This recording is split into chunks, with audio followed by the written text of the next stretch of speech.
संविधान की शपथ लेने के बाद मंत्री बना है। ये नफरती चिंटू की मैं बात कर रहा हूँ, छोटा पतला सा नेपाली टिंगूस की मैं बात कर रहा हूँ। अरे भाई, कभी मेरे से संविधान की किताब मंगा ले, मैं भेज दूंगा, फ्री में डिलीवरी करा दूंगा तेरे घर पे। कभी तो पढ़ ले यार, कभी कभार पढ़ लिया कर। कहाँ लिखा है उसमें कि यही बनेगा? कहाँ लिखा है उसमें कि यही नहीं बन सकता? तो फिर अगर ये सोचते हैं कि इनको बोलना आता है तो अल्हम्दुलिल्लाह वारिस पठान के मुंह पे भी जुबान है और इनसे भारी है। मेरी जुबान की आतिशबाजी का मुकाबला नहीं कर सकते बच्चे नए नए आए हैं।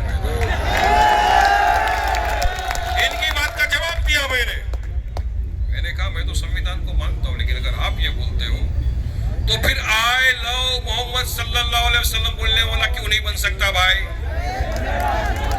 बन सकता है। क्यों कोई खान, पठान, अंसारी, शेख, कुरैशी, सैयद क्यों नहीं बन सकता भाई? बन सकता है। जनता जिसको वोट देगी जीतेगा, जाके मेयर बनेगा। हमारा भी अरमान है, क्यों ना एक दिन कोई हमारी हिजाब पहनने वाली भारतीय मुसलमान मीरा रोड में रहने वाली बन सकती है कि नहीं मेयर? बन सकती है। अरे नहीं बनाने देंगे। अरे क्यों नहीं बनाने देंगे? बाप का जागीर है क्या? बाप का राज है क्या किसी का?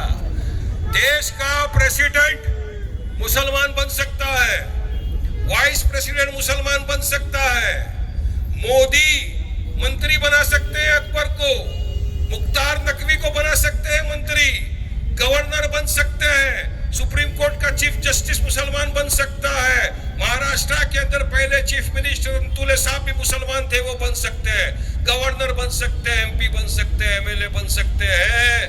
तो फिर मीरा भयंदर की मेरी हिजाब पहनने वाली मुसलमान क्यों नहीं बन सकती मेयर? मुझे जवाब दे दो इसे। बन सकते हैं। अब इतना ही नहीं रुका तो आ गए महाराष्ट्र के मुख्यमंत्री देवेंद्र फडणवीस जी। वो परसों बोले, वारिस पठान ने बोला कि एक बुर्खा पहनने वाली मेयर बनेगी, मगर नहीं, मैं बोलता हूं एक हिंदू बनेगा। अरे भाई, वारिस पठान ने बोला तो वारिस पठान ने पाकिस्तान की महिला की बात नहीं किया, अफगानिस्तान की महिला की बात नहीं किया। मैंने भारतीय मुसलमान मीरा रोड में रहने वाली मेरी बहन बुर्खा पहनने वाली की बात किया है। अब बन सकती है। अब सोचिए, बीजेपी पूरी तरह से ये मुद्दे को डेवलपमेंट विकास से भटका डाली। मैंने जो बात रखा उसका सवाल पूछा गया ये कांग्रेसियों से, ये जो सेक्युलरिज्म के नाम की दुहाई देते हैं ना रात दिन, जिनको दाढ़ी टोपी वाले मुसलमान का वोट चाहिए, हिजाब पहनने वाली महिला का वोट चाहिए, बुर्खा डालने वाली मेरी माँ बहनों का वोट चाहिए, मगर जब इनको मेयर बनाने की बात की वारिस पठान ने, एक ने भी जवाब नहीं दिया। इन्हें सवाल करना जब ये आए आपके पास कि क्या आप नहीं चाहते हो कि कोई हिजाब पहनने वाली महिला मेयर बने, या जीते थाना से या जीते मीरा भयंदर से? सवाल करना इनसे। इन्होंने आपके वोटों को अपने बाप की जागीर समझ के रखा है। 70 साल से इख्तियार की कुर्सी पर बैठे, मगर क्या क्या मुसलमानों के लिए? चलिए बताइए। सवाल कर रहा हूं ये कांग्रेस वालों से। 70 बरस से आज भी कमेटियों के रिपोर्ट है जो दर्शाता है कि भारत का मुसलमान पिछड़ा हुआ वर्ग है, एजुकेशन में पीछे है, सोशल इकोनॉमिकली पीछे है। क्यों पीछे? हम तो सरकार में नहीं थे, हम तो सत्ता में नहीं थे। सत्ता में तो ये बैठे थे ना, तो क्यों नहीं आगे लाए? आज जब इलेक्शन आया तो आपको याद आ गया मुसलमान का वोट, आप मांगने आ गए। लेकिन जब लोकसभा का चुनाव आया, 48 सीटें थी यहाँ पर, आपने एक भी मुसलमान को पूरे महाराष्ट्र में चुनाव में खड़ा नहीं किया। क्यों नहीं? क्यों नहीं किया भाई? कि हमारा हक नहीं है? जिस कौम का, समझ लो मेरे दोस्तों, बुजुर्गों, अजीज साथियों, जिस कौम का पॉलिटिकल एम्पावरमेंट नहीं होता ना, वो आगे नहीं आते, पीछे रह जाते हैं। आगे लाने के लिए क्या किया इन्होंने? कुछ नहीं। बस उनको एक चीज पे इतना घमंड और गुरूर था कि ये कहां जाएंगे, ये तो वोट हमको ही देंगे, इनका वोट तो हमारे बाप की जागीर है, यही वोट लिया आपका, इख्तियार में आए, 8 कॉर्पोरेटर को आपने जिताया यहां से, आज गायब है। गायब क्यों है बता रहा हूं आपको। 2024 में नया नगर के अंदर छोटा फसाद हुआ था। अभी ऐसा भाई ने बताया कि कुछ लोगों ने आके तोड़ फोड़ की उसमें। अरेस्ट किया गया था, 21 बच्चों को यहां से अरेस्ट किया गया था, 13 महीना जेल में रहे। अगर ये चाहते तो ये आके सामने मदद करते, इनको जेल से छुड़ाने की कोशिश करते, मगर ये नहीं है क्योंकि उस वक्त चुनाव नहीं था ना। अगर उस टाइम इलेक्शन होता तो यकीन मानिए ये भागते भागते आते आपके घरों पे और छुड़ाने की बात करते, मगर किसी का मुफाद देखते हुए नहीं, खुद दिल से अपने पैसे लगा के, जान लगा के, मेहनत करके आगे आए। तो कोई और नहीं, ये मजलिस के जो नुमाइंदे यहाँ खड़े ना, ये जिनको चुनाव लड़ने का शौक भी नहीं था ना चुनाव लड़ना था, हमने कहा कि लड़िए चुनाव, हम आपका साथ देंगे, खड़े रहो, चुनाव लड़ना चाहिए ताकि इनको एक्सपोज करने का मौका मिले, इनको बताएं पूरी नया नगर के सामने कि देखो जिनको तुमने वोट दिया था वो कहां बैठे, और जो वोट नहीं लिए, इख्तियार में नहीं थे, वो आपके बच्चों के लिए लड़ाई लड़ रहे हैं। इसमें से एक भाई साहब जो भी बात कर रहे थे, उनके 2 बच्चे जेल में थे, पूछो उनको किसने छुड़ाया लाके। अगर वारिस पठान बाहर से आकर बात कर रहा है तो पूछो इन भाई साहब को कि किसने इनके 2 बच्चों को 13 महीने जो जेल में थे छुड़ाया। ये बताएंगे कि ये जो यहाँ खड़े हैं ना स्टेज पे, हमारे सामने ही खड़े हैं भाई आजम भाई, ये थे, इन्होंने बगैर मुफाद के इन्होंने छुड़ाया ना। कोई कांग्रेस वाला आया था आपके पास? कोई नहीं ना आएंगे आगे, बैठो आगे, उनको मौका भी नहीं देंगे, चले जाओ। इसी की हमको साथ चाहिए, अरे इस बार पत्ता साफी करके चले जाएंगे, हाथ पंजे को टाटा बाय बाय करके वटाएंगे, निकालेंगे, अब पतंग को लाएंगे। मुश्किल पड़ा, वहां पर कुछ दरिंदों ने गुंडागर्दी करते हुए हमारे भाइयों की काफी सारी ऑटो रिक्शाओं को तोड़ फोड़ मचाई, घरों में घुसे, डराया धमकाया।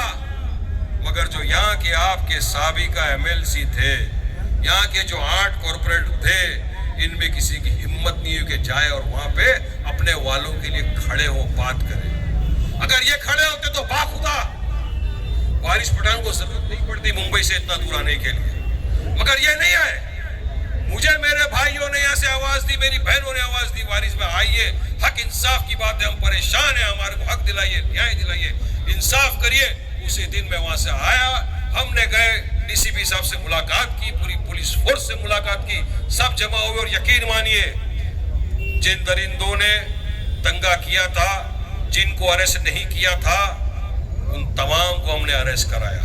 ये मजलिस की ताकत है, इतनी ताकत रखते हैं कि मुंबई से आके अरेस्ट करा सकते हैं, मगर ये बाजू में रहने वालों के अंदर जिगर ताकत नहीं है कि यहाँ से ऑटो पकड़ के जाके छुड़ा सकते थे। इनमें ताकत नहीं है। अगर ताकत है तो भी तुम्हारे लिए नहीं है, दूसरों के लिए इस्तेमाल करेंगे, जहां से इनको पैसा मिलेगा, आपके लिए नहीं करेंगे।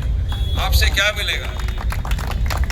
ये वो लोग हैं, अब आपके सामने है, और जिसकी वजह से यहाँ फसाद हो रहे, इतनी बकवासें करी जा रही है, वो टिंगा नाटा इनके जो मोहन भगवत थे, उन्होंने लव जिहाद की बात की, लव जिहाद।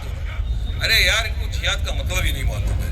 बस एक जिहाद वर्ड मिल गया, लव जिहाद, रोड जिहाद, वोट जिहाद, लैंड जिहाद, खाना जिहाद, थूक जिहाद, सबसे लपेटा।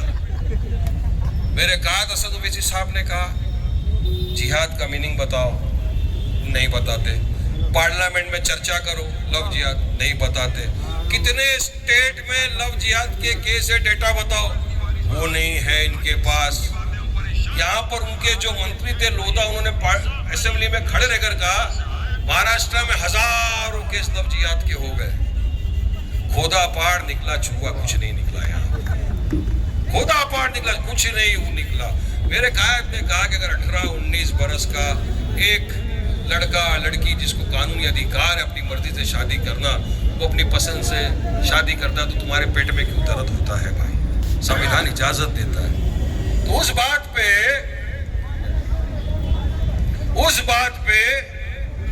ये जो मंत्री बन गया, मुसलमानों को गाली दे देकर, जिसको रिवॉर्ड दिया गया भाजपा द्वारा, उसने कहा कि मैं ओवैसी का नाड़ा खींच के लेके जाऊंगा और बताऊंगा जिहाद क्या है। बेटा, ओवैसी के नाड़े के जितने तो तेरी हाइट है, समझ ले, नाड़े के जितनी तेरी हाइट है, और अगर नजदीक चला गया ना तो ओवैसी साहब तेरे को उठा के शेरवानी की जेब में डालेंगे, हैदराबाद लेके चले जाएंगे तेरे को। इस तरह के अल्फाज इस्तेमाल किए जाते हैं उस शख्स के लिए जो 5 टर्म का MP है, सांसद रतन है, हक इंसाफ की बात करता है, और जिसको तुम्हारे आकाओं ने, भारत सरकार ने विदेश भेजा जाके दुश्मन मुल्क की खटिया खड़ी कराने के लिए, उसके बारे में तुम इतनी घटिया अल्फाज रखते हो। मैं चाहूंगा मीडिया खड़ा इनके माध्यम से देवेंद्र फडणवीस जी से कि क्या आपने इन बेलगाम घोड़ों को इसीलिए छोड़ा है कि जाओ नफरतबाजी करो इस तरह के आदमियों के खिलाफ, एक MP के खिलाफ? अगर आपको एक्शन नहीं लेते तो हम ये समझ जाएंगे कि सोच आपकी है, जुबान सिर्फ ये नाटक की है, बाकी कुछ नहीं है। एक ही है, आप लगाम लगाओ, वरना जुबान हमारे मुंह में भी है, इनसे भारी बोल सकता हूं। ये बोल रहे हैं 16 तारीख को वारिस पठान को लपेट के पाकिस्तान भेज देगा। मीडिया में बोल रहा है वारिस पठान को 16 तारीख को पाकिस्तान भेज। अबे भारत किसी के बाप का मुल्क है क्या? जितना अधिकार तुम्हारा नहीं है ना, उतना अधिकार हमारा है इस मुल्क में, क्योंकि हम इस मुल्क में बाय बर्थ और बाय चॉइस रह रहे हैं। हम वो लोग हैं जिन्होंने जिन्ना की टू नेशन थ्योरी को ठुकरा दिया है और यहाँ रह रहे। और समझ लो वारिस पठान पैदा हुआ है यहाँ भारत में, प्राउड भारतीय मुसलमान है, इंशाअल्लाह मरेगा तो दफनाया भी जाएगा भारत की सरजमीन पर। हम नहीं जाने वाले। मगर बेटा ये अवाम 15 तारीख को वोट डाल के 16 को तुम्हारा बोड़िया बिस्तरा बांध के तुमको जापान या चाइना भेज देगी। भेजेंगे ना लोगों को? इनको भेजना जरूरी है, लेकिन भेजने के लिए आपको आगे आना पड़ेगा, आपको मुत्तहिद होना पड़ेगा, इत्तेहाद पैदा करना होगा, एक होना होगा। क्योंकि आप जिनसे उम्मीद लगा के लगे इतने बरसों से बैठे हो वो गायब है, वो आटों की हालत खराब है, पंजे का टाटा बाय बाय हो चुका है। आपने सबने देखा ना बिहार में क्या हुआ। इनको वोट देके कोई फायदा नहीं होने वाला है। बिहार में हमने कहा था आओ साथ में लड़ेंगे मिलके ताकि भाजपा ना जीते, उनको हराएंगे, सेकुलर वोटों का विभाजन ना हो, आओ लड़ेंगे साथ में। नहीं आए साथ में। हमने 6 सीट मांगा, हमारे MLA थे इतने, नहीं आए, घमंड गुरूर में बस बैठे रहे। बाद में आपने देखा चुनाव का नतीजा क्या हुआ। 67 पे लड़े, 6 पे सिमट गए, 25 पे लड़े, 5 जीत के आए मैं मजलिस इत्तेहाद। 5 ये तो 2 जन हमारे 300 वोट से हार गए, नहीं तो इनका रिकॉर्ड ऐसा खराब कर दिया था जिसकी हालत सोच नहीं सकते। ये इनकी हालत है। एक भी वोट इनको देना यानी एक बेवकूफी वाली बात है। मुझे यकीन है कि मेरा भयंदर की आवाम कभी भी बीजेपी को या शिवसेना को तो वोट नहीं देगी। ठीक है, शिवसेना ये शिंदे गढ़ जो है घूम रहा है, ये वही है।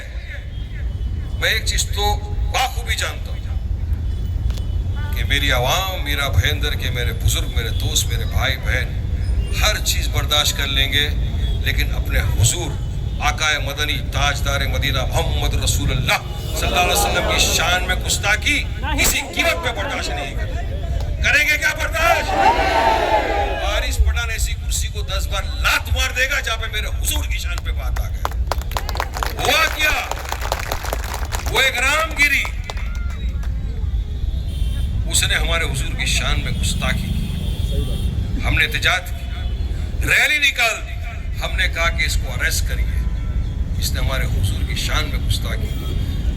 अरेस्ट तो छोड़ो, ये वही शिवसेना, ये वही शिंदे साहब उस रामगिरी को स्टेज पे बिठाया और बोला मैं देखता हूं कि इसके टकले के बाल को भी कौन हाथ लगा सकता है, मैं देखता हूं। इन्होंने सपोर्ट किया उसको। और आज ताज्जुब मुझे इस बात का हो रहा है कि हमारे कुछ कलमा दुआ को भाई, कलमा पढ़ने वाले भाई, वो हुजूर जिसकी शान में अल्लाह सुब्हानहू व तआला ने पूरी कायनात को बना दिया, रहमतुल आलमीन बना के भेज दिया, उनकी शान में जिन लोगों ने गुस्ताखी की, आज उनके साथ कांधे से कांधा मिलाकर खड़े, उनकी टिकट के ऊपर चुनाव तक लड़ने के लिए आपके बीच में आ गए। सोचिए, ये आलम कर दिया इन लोगों ने। मगर मुझे यकीन है कि इस मर्तबा मीरा भयंदर की आवाम ये सब लोगों के झांसे में नहीं फंसेगी। एक तरफ गुस्ताख रसूल, एक तरफ या आशिक रसूल है। अब फैसला मेरा भयंदर की आवाम को करना है किसके साथ आप जाएंगे।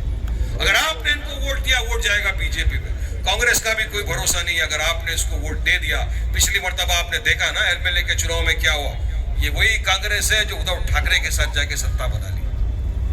उद्धव ठाकरे के साथ सत्ता बनाए बैठ गए वो उद्धव ठाकरे जिसने पूरी असेंबली के बीच में खड़े रहकर कहा मुझे गर्व है 10 मिनट में हमने बाबरी मस्जिद को पूरा गिरा दिया है। ये उद्धव ठाकरे के साथ।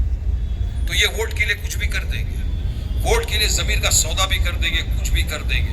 अरे कल तक जो नफरत करते थे उर्दू भाषा से, उर्दू भाषा वाले को रास्ते में पकड़ पकड़ के मारने वाले उद्धव ठाकरे की सेना आज उर्दू में इस तरह के पैम्फलेट बांट के घूम रहे समझे, क्योंकि वोट चाहिए आपको। अब मौका आपके हाथ में आया है, 7 साल बाद ये मौका आपके हाथ में आया है, कॉर्पोरेशन का चुनाव आया है। एक एक बात अगर आपको लग रहा है कि वारिस पठान बोल रहा है, यकीन मानिए ये मौका गंवाना मत। आज आपके साथ आपकी अपनी एक जमात है, आप जिसको अपनी खुद की पार्टी बोल सकते हैं। आज अगर ट्रिपल तलाक पे इशू हो जाए, कौन आवाज उठाता है आपकी हमारी तरफ से? कोई और नहीं, आपका मेरा कायद बैरिस्टर असद ओवैसी साहब उठा। आज बाबरी पे असद ओवैसी साहब, दादरी के ऊपर अगर मॉब लिंचिंग करके किसी बेगुनाह बेकसूर मुसलमान को ये दरिंदों द्वारा पीट पीट के मार दिया जाता है, ये कांग्रेस वाले मुंह में दही जमा कर बैठते हैं। लेकिन आपकी हमारी तरफ से कोई लड़ता है तो आपका मेरा कायद बैरिस्टर असद ओवैसी साहब लड़ता है। वक्फ का जो कानून आया, आज वक्फ ये जो जमीन है ये हमारे बेवाओं का, हमारे यतीमों का अधिकार की जमीन है। बीजेपी की नजर में हमारे वक्फ की जमीन आ गई कि इनके पास इतनी एकड़ जमीन कैसा आ गई? तो इनकी नजर में हमारी मस्जिदें, हमारी खानकाहें, हमारे कब्रिस्तान आ गए। इन्होंने हड़प करने के लिए एक वक्फ का काला कानून बनाया। वो काला कानून जो हमारे वक्फ की जमीनों को हड़प करने के लिए बनाया गया, उस वक्त जब ये काला कानून पार्लियामेंट के अंदर पेश हुआ, ये सब बैठे हुए थे। कांग्रेस के भी एमपीज थे, समाजवादी के भी थे, उद्धव ठाकरे के भी थे, तमाम मुख्तलिफ सियासत पार्टियों के एमपी वहां पर मौजूद थे। लेकिन जब हक इंसाफ की बात आई, ये सब खामोश थे। उस वक्त अगर उस काले कानून को फाड़ के किसी ने फेंका तो कोई और नहीं, मेरा आपका कायद बैरिस्टर असदुद्दीन ओवैसी साहब ने फाड़ दिया। ये मजलिस की ताकत हर शोबे पे आपके साथ में, हर काम आपका करने को मानने तैयार है। तो जो शख्स बाबरी पे हमारे लिए बोले, दादरी पे बोले, ट्रिपल तलाक पे बोले, वक्फ पे बोले, तो फिर आपके वोट का असली हकदार भी तो असद ओवैसी साहब ही हुआ ना। काम करे ओवैसी, वोट ले ये तो बेइंसाफी है। बाबरी पे बोले ओवैसी, दादरी पे बोले ओवैसी, ट्रिपल तलाक पे बोले ओवैसी, हमारे हक की लड़ाई ओवैसी लड़े, मॉब लिंचिंग पे ओवैसी लड़े, तो आपके मेरे वोट का असली हकदार भी ओवैसी हुआ कि नहीं हुआ? जवाब। तो फिर इनको क्यों देना? जो हमारे लिए कुछ करना नहीं चाहते, सिर्फ सियासती रोटियां सेकना है इनको। वोट लेना है, आपको इख्तियार की कुर्सी पर आके बैठना है, मगर काम कुछ नहीं करना। लेकिन ये मीरा भाईंदर की आवाम है, याद रखो कांग्रेसियों, अगर ये वोट देकर तुमको इख्तियार की कुर्सी में बिठाना जानती है तो वहां से लात मार के फेंकने की भी ताकत रखती है ये आवाम। ये क्या चल रहा है? आप वोट लेके इख्तियार में बैठेंगे, क्या कर रहे हो अब 8 साल से? बताओ मुझे, क्या कर लिया आपने मीरा भाईंदर की आवाम के लिए? क्या कर लिया? जब मेरी बहन का हिजाब खींचा जा रहा था, खामोश बैठे थे, ये उन्होंने आवाज नहीं उठाई।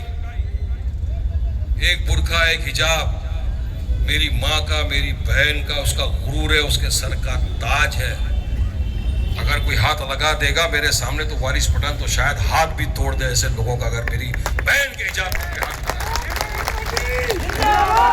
मगर ये लोगों ने विवेक कॉलेज के अंदर 15 दिन पहले की बात बता रहा हूं, ज्यादा दिन दूर नहीं, एक सर्कुलर निकाला कि आपको बहन बेटियों को हिजाब पहनकर एंट्री नहीं दी जाएगी, क्लास में अलाउड नहीं किया जाएगा। कोई आवाज नहीं उठाया। हमारी जोगेश्वरी की बहन थी मेरी हिजाब पहनने वाली, वो पूरी टीम लेके गई, संवैधानिक तरह से भूख हड़ताल पे वहां बैठ गए। भूख हड़ताल पे बैठे, हमने समझाया मैनेजमेंट को, सुप्रीम कोर्ट के हवाले से जजमेंट तक हमने बता दिए, ये देख तो तमाम जजमेंट आपके सामने रखते हैं, इसमें फ्रीडम ऑफ चॉइस है, इस्लाम मुझे इजाजत देता है मुझे क्या खाना, क्या पहनना, क्या पीना, हम तो नहीं रोकते ना आपको कुछ करने से, तो आप हमको क्यों रोक रहे हो? जब सारी चीज दिखाई, सबको बोला गया था आइए, कोई नहीं आया, लेकिन जब मजलिस इत्तेहादुल मुस्लिमीन ने बात बताई, यकीन मानिए उस कॉलेज के मैनेजमेंट को जो लेटर निकाला था, सर्कुलर निकाला था, वो वापस लेना पड़ा और आदेश जारी करना पड़ा कि आपसे आप हिजाब पहनकर, बुर्का पहनकर आ सकते हो, कॉलेज के अंदर एंट्री दे सकते। ये ताकत है मजलिस इत्तेहादुल मुस्लिमीन की, हक और इंसाफ की बात करती है, हक इंसाफ के लिए लड़ते हैं हम। ना जाने कितने केस हो गए होंगे अब तक, कोई हिसाब किताब नहीं। डरने घबराने का नाम मजलिस इत्तेहादुल मुस्लिमीन है ही नहीं। शेरों की जमात है। इसलिए अगर आपने चुन के भेजा यहाँ से हमारे उम्मीदवारों को, जिनके मैंने नाम आपके सामने बताए, जो मेरा भयंकर से मजलिस के, अगर वाकई में चुन के गए, यकीन मानो ये मैनिफेस्टो की एक एक चीज इंशाअल्लाह ताला ये करके दिखाएंगे, साबित करेंगे कि हमने करके दिखाया। इसकी गारंटी और जवाबदारी वारिस पठान लेता है। और ये पठान की जुबान है, वह नट्टू कहने की जुबान नहीं है, वारिस पठान की है। और मेरा उसूल है, एक बार मैंने कमिटमेंट कर ली, उसके बाद अपने आप की भी नहीं सुनता। करेंगे ये काम, आपके लिए करेंगे, हम साथ में मिलकर करेंगे, लेकिन आपको एक होना पड़ेगा। आपको मुत्तहिदा तौर से सोच लेना है वोट डालने के पहले कि अगर हम वोट दे रहे हो ओवैसी साहब को, तुम क्यों दे रहे हैं? अब सोचिए आप दिल में। यहाँ मेरे पर जब अत्याचार हो रहा था, ओवैसी साहब खड़े हुए। जब ट्रिपल तलाक पे बात आई, ओवैसी साहब ने मेरे लिए हक की बयानी की। जब मेरे हिजाब पे बात आ गई, ओवैसी साहब ने किया। जब बुरखे पे बात आ गई, ओवैसी साहब ने किया। तो फिर मेरे वक़्फ़ की जब जमीन की बात आ गई, ओवैसी साहब खड़े थे। आज भी हमारे साथ खड़े, इंशाअल्लाह आगे भी कांधे से कांधा मिलाकर खड़े रहेंगे। तो फिर मेरा कीमती वोट किसी दूसरे को क्यों दूं? अब तक तो आपने दिया ना, एक बार हमको भी दे दो। देखो, जितना अधिकार मेरा भयंदर की, मेरे भाइयों का, दोस्तों का, मेरे बुजुर्गों का, माँ बहनों का वारिस पठान पे है, इतना ही अधिकार वारिस पठान का यहाँ की आवाम पर भी है। क्योंकि मैं आपका कलमा दुआ को भाई भी, मैं आपसे कलमे से भी जुड़ा हुआ, मेरा अधिकार है आपसे। और मैं इस अधिकार से मेरे बुजुर्गों से, मेरी माँ से, मेरे दोस्तों से, मेरे भाइयों से अदबन गुजारिश करता हूँ कि एक हो जाइए, एक प्लेटफॉर्म पर आइए, 15 तारीख के उतर के आइए। मजलिस के जो ये उम्मीदवार यहाँ खड़े, तमाम को वोट देकर जिताइए, बलदिया में भेजिए। हमने पूरा नया फ्रेम, नया फोटो, सब नया, कोई दागी पत्ता नहीं है, कोई अंटा कंपनी नहीं है, कोई ड्रग वाला नहीं है, कोई जाहिल गवार नहीं है, कोई हफ्ता वसूली नहीं है, कोई अंटाई भंटाई संटाई नहीं है। वो तो मैं हमेशा बोलता हूँ, बेटा प्यार से बात करेगा, प्यार से बात करूँगा। कानून की बात करेगा, कानून में जवाब दूंगा। सियासत की बात करेगा, सियासत में जवाब दूंगा। भाईगिरी की बात करेगा तो अल्लाह जिसको हिदायत दे देख लिया जाएगा। यहाँ पर भी कुछ लोग घूम रहे हैं, ये नहीं करने देंगे, परमिशन नहीं लेने देंगे। कैसा नहीं लेने देगा भाई? परमिशन दे रहे ना, परमिशन। रुकने का नहीं, डरने का नहीं, घबराने का नहीं, परमिशन हक है अपना। चुनाव आयोग ने दिया है, लड़ेंगे, लेंगे। किसी से डरने घबराने की जमात का नाम नहीं है मजलिस इत्तेहादुल मुस्लिमीन। देखो खड़ी है हमारी माँ बहनें यहाँ सब। यकीन मानो, अगर आपने वोट दिया, ये आपका काम कराने की गारंटी वारिस पठान लेता है। करेंगे ना आप लोग सब?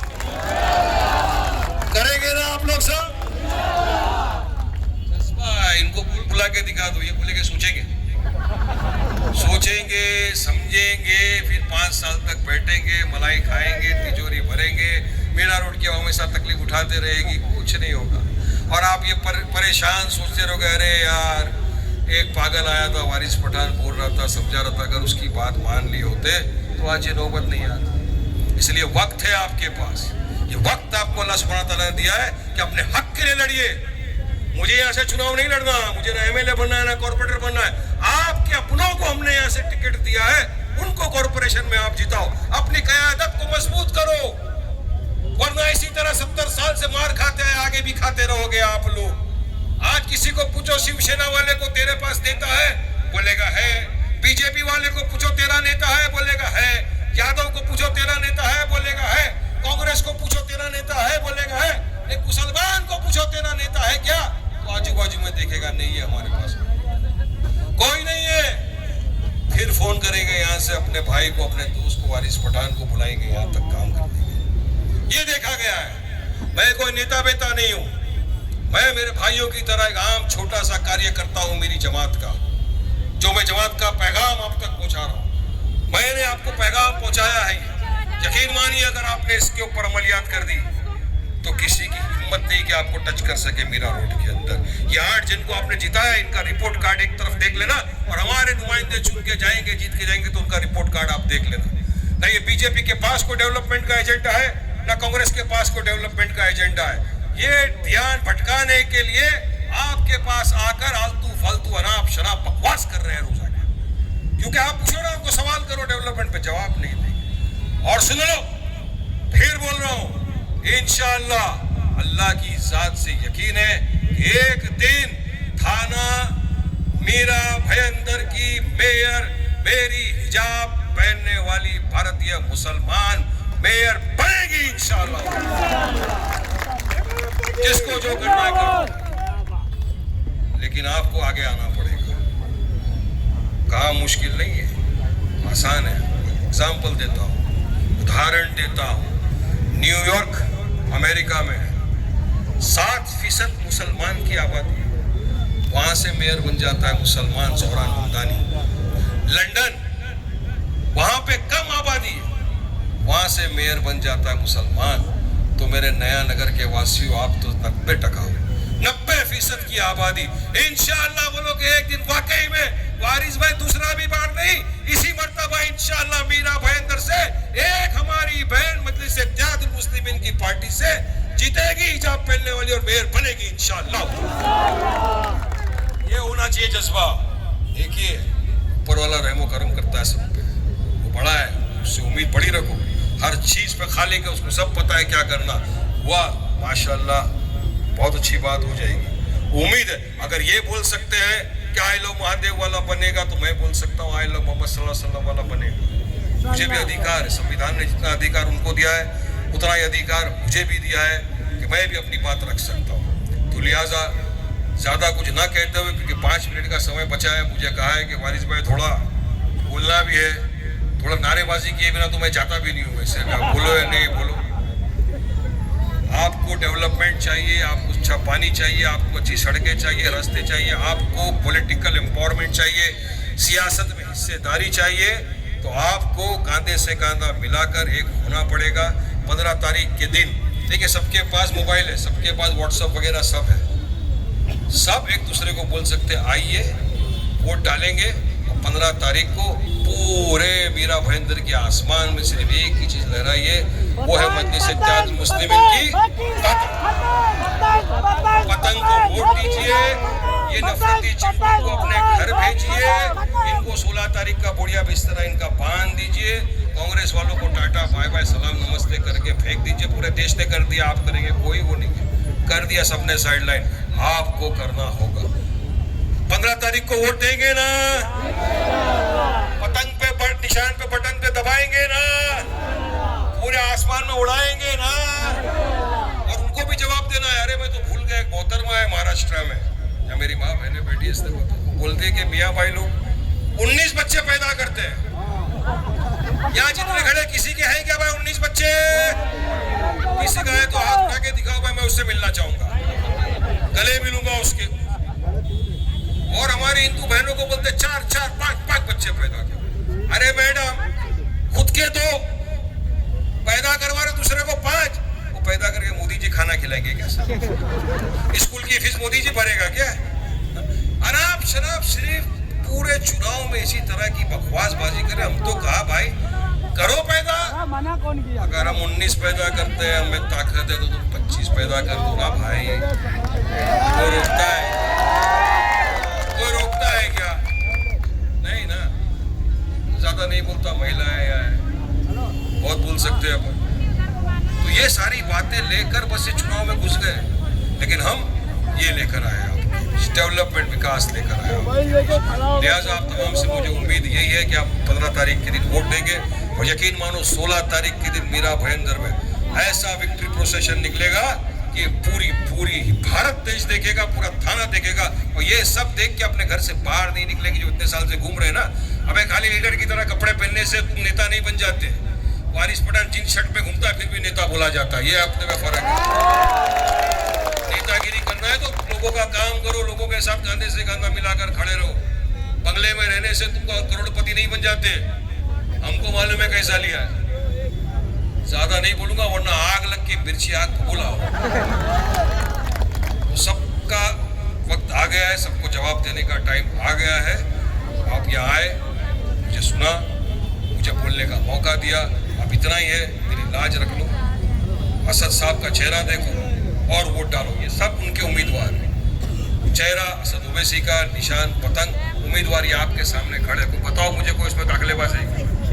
तो ऐसे लोगों को चुनाव ना जो आगे बढ़े तो समाज आगे बढ़ेगा, मेरा महेंद्र का विकास हो। हम तो यही चाहते हैं कि आपका विकास हो। तेरा मेरा रिश्ता क्या, तेरा मेरा रिश्ता क्या, नारे तकबीर, नारे तकबीर। जोर से लगाओ, आवाज जाना चाहिए ना। सेना भवन में भी, मोदी को भी, सब जगह।